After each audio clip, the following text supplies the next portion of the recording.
Bal ya, sama siapa tadi? Ahmad Fadlil. Ada ya. Dan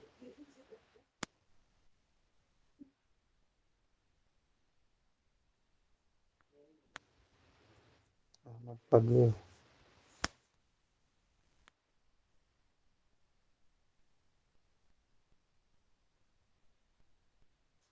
Oke, pada kesempatan siang hari ini kita tadi sudah mendengarkan pembahasan tentang eh, cara pembelajaran kemudian pembelajaran eh, anak-anak yang berkebutuhan khusus ya. Jadi orang-orang yang berkebutuhan khusus juga dia mempunyai hak untuk belajar, dia mempunyai hak untuk menjadi sarjana ya, untuk menjadi mungkin menjadi S2, S3 ya, bahkan profesor ya. Mereka juga mempunyai hak yang sama. Dan itu ada di undang-undang ya. Ya itu ada di undang-undang. Mereka tidak dibedakan gitu ya. Mereka mempunyai hak yang sama belajar sampai eh, sampai pendidikan yang paling tinggi ya gitu ya. Dan itu juga sudah sejalan dengan Al-Qur'an ya, di mana di dalam Al-Qur'an dan di dalam Mujadalah gitu ya. Itu kan disebutkan tentang ayat keutamaan ilmu gitu ya. Ya ayyuhalladzina amanu idza qila lakum tafassahu fil majalis gitu ya. Hai orang yang beriman, jika dikatakan kepadamu, berilah kelapangan di dalam majelis-majelis. Tafassahu fil majalis, berilah kelapangan di dalam majelis-majelis. Artinya kita harus memberikan izin ya, berikan kesempatan kepada orang-orang untuk bisa belajar di majelis-majelis, bisa belajar di sekolah, bisa mengenyam pendidikan di lembaga sekolah. Jadi tapasul majalis ini ya ayat ini ya maknanya sangat luas sekali. Artinya semua orang berhak mendapatkan pendidikan, berhak masuk sekolah gitu ya, berhak mengenyam pendidikan gitu ya, berhak masuk majelis-majelis ilmu ya. Tapasul majalis ini artinya semua orang berhak mendapatkan pendidikan ya, tanpa terkecuali tadi anak-anak ABK ya. Dalam penanganan anak-anak ABK tentunya ya masing-masing kan dengan klasifikasinya gitu ya, harus ada penanganan yang berbeda-beda tentunya ya. Bagaimana yang tunanetra, bagaimana yang tunarungu gitu ya, bagaimana yang hiperaktif, ini semuanya tentunya ada penanganan yang khusus gitu ya. Di dalam eh, dalam mengajar atau dalam mendampingi orang-orang yang ABK itu, terutama yang pertama itu yang harus kita siapkan yaitu menyiapkan kondisi mental kita ya. Artinya apa? Kita harus banyak sabar gitu ya. Ini yang pertama gitu ya. Kita harus banyak sabar gitu ya dalam penanganan ABK ini. Pasti kita capek gitu ya. Pasti kita kesel, capek. Jadi kita harus benar-benar mental kita itu sudah siap gitu ya. Sudah siap gitu ya. Kemudian yang kedua ya kita juga harus menggali informasi ya. Anak berkebutuhan khusus itu kita gali dulu informasi dulu, cari informasinya dulu dengan cara ya yang pertama ya mungkin nyari-nyari di buku ya, bagaimana cara penanganan anak tunanetra, tunarungu. Yang kedua nantinya tunarungu yang hiperaktif gitu ya. Yang kedua yaitu dengan cara bertanya kepada orang tuanya, jadi gitu ya. ABK ini eh, harus kita gali dulu anaknya itu lewat orang tuanya. Ini bagaimana sikapnya, dia itu kalau fokus dalam keadaan bagaimana gitu. Ini harus digali itu gitu ya. Itu sebelum kita mengajar orang-orang anak ABK gitu ya. Kemudian setelah itu kita juga harus mempunyai ruangan atau tempat yang menunjang gitu ya. Karena mereka ini yang tunarungu, tunanetra, hiperaktif ini anaknya harus ditunjang dengan tempat yang khusus juga gitu ya. Terutama anak-anak yang hiperaktif kan itu bahaya. Ya. Dia nggak bisa diam gitu. Nanti lagi diajar dia buka pintu langsung loncat ke sungai atau loncat kemana gitu ke kolam gitu bahaya gitu ya. Jadi tempat juga harus menunjang gitu ini untuk anak-anak ABK ini. Itu diantaranya yang harus kita siapkan ya sebelum mengajar mereka gitu ya. Kemudian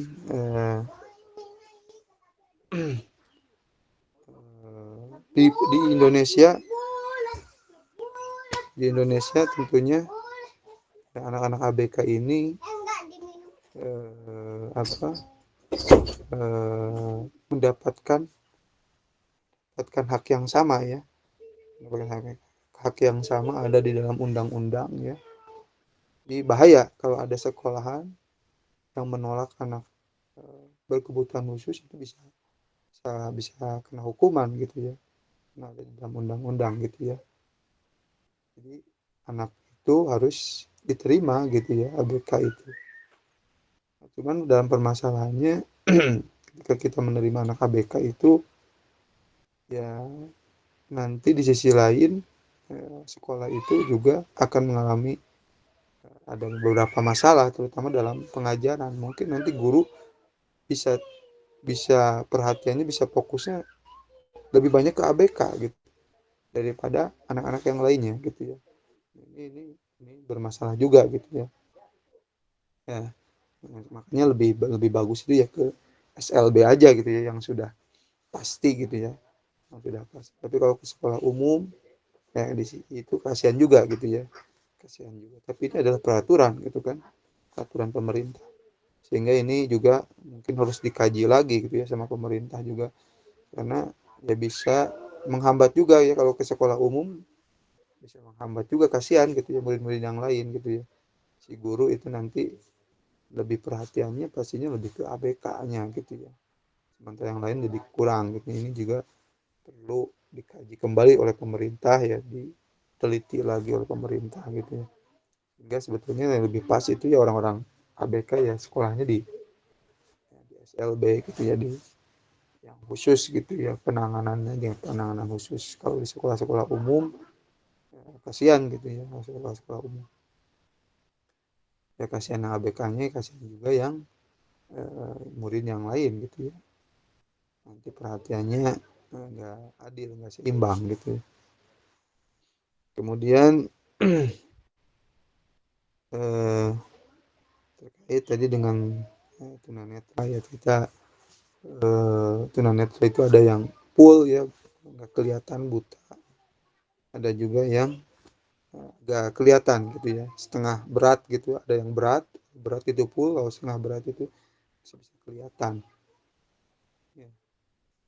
Juga eh, berhak mendapatkan pengajaran ya, mendapatkan pendidikan. Tunanetra ada Quran yang itu ya braille gitu ya, itu biasanya yang sering dipakai sama orang tunanetra. Kemudian yang kedua tunarungu ya. Tunarungu itu ada anak-anak yang kurang ya, kurang atau kehilangan pendengarannya, kurang atau kehilangan pendengarannya. Di dalam tunarungu juga ada termasuk juga anak-anak yang sulit berkomunikasi, yang suaranya itu ini ya nggak jelas gitu ya, ada tuh ya. Itu juga termasuk tunarungu juga gitu ya.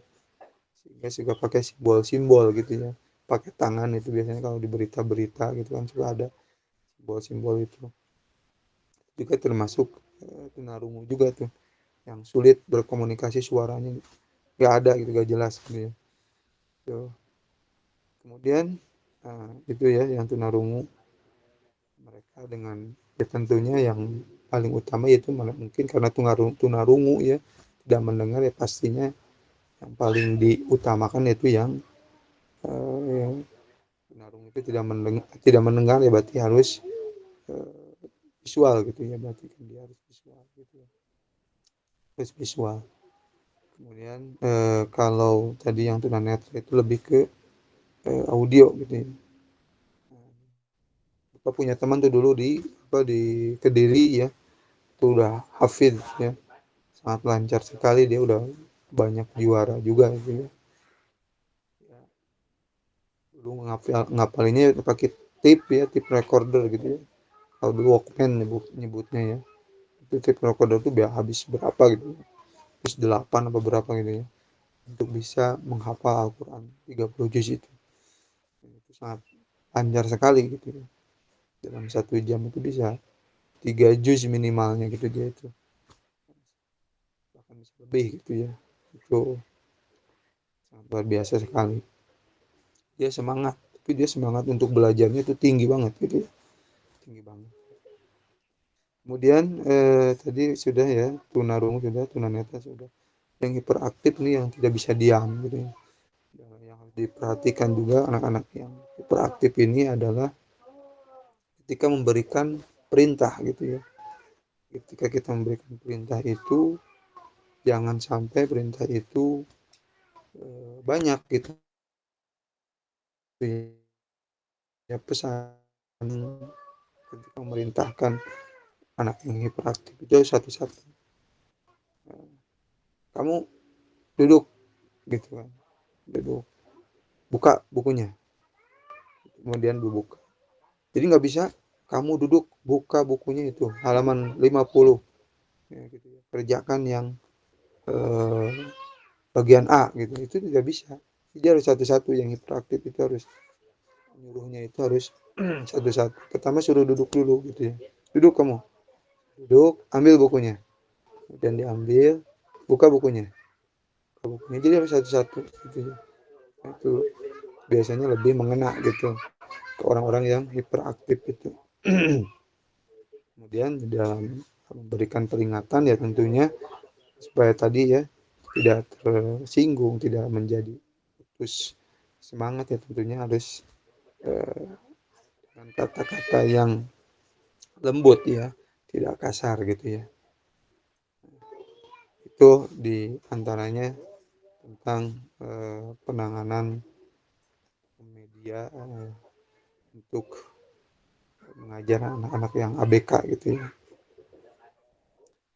Kemudian eh, memotivasinya ya kayak mungkin anak-anak yang kayak mungkin tunarungu ya tunanetra itu mereka mungkin sudah saya mau udah tunanetra inilah gak usah belajar lagi lah gitu ya, seadanya aja seininya aja gitu ya. Mungkin kita untuk memotivasinya kita bisa bisa mengisahkan orang-orang lihat ke mereka gitu ya, bagaimana kisah orang yang tidak melihat tapi dia sukses gitu kan, bahkan ada yang PNS gitu kan, itu bisa juga memotivasi mereka gitu ya, cerita-cerita yang tadi gitu ya. Ada Hafid gitu, Mutskin gitu, lancar Al-Quran 30 juz padahal tidak melihat, dengan cara mengkisah-kisahkan itu, mengisahkan uh, apa para yang mempunyai kekurangan tapi dia sukses kan banyak ya, orang-orang yang mempunyai banyak kekurangan gitu fisiknya tapi dia sukses gitu kan. Itu harus dimotivasi, salah satunya itu ya dengan tadi yang dengan cara mengkisahkan banyak cerita, jadi mereka kemudian supaya percaya diri gitu ya. Nah, supaya percaya diri gitu ya. Kalau kita sudah mengisahkan orang orang sukses ya, yang tunanetra yang tunarungu gitu ya, kemudian dia sukses gitu ya, maka dia akan terinspirasi gitu, dia akan menjadi orang yang percaya diri gitu ya. Kalau udah percaya diri ya dia berani berkomunikasi gitu, komunikasinya jadi lancar, dia mau berkomunikasi, mau bergaul dengan orang lain. Itu diantaranya ya, untuk menyemangati orang-orang yang mungkin udah kayak yang tadi ya tunanetra, yang BK, yang tunarungu itu, yang sudah semangat belajarnya, yang sudah kendor gitu ya, itu bisa dengan terutama dengan kisah-kisah itu lebih lebih menyentuh gitu ya. Banyak gitu ya yang tidak melihat tapi dia pintar main musiknya gitu kan, ada yang hafal Al-Quran gitu, ada juga yang apa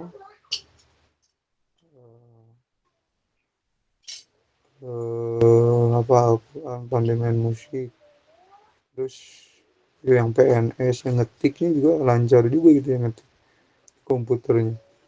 Jadi dengan sungguh-sungguh ya, mau belajar ya pasti bisa gitu ya. Itu ya diantaranya teman-teman. Oke, mungkin itu saja teman-teman ya untuk materi hari ini. Eh, kita tutup dengan membacakan hamdalah bersama-sama. Alhamdulillahirabbil alamin.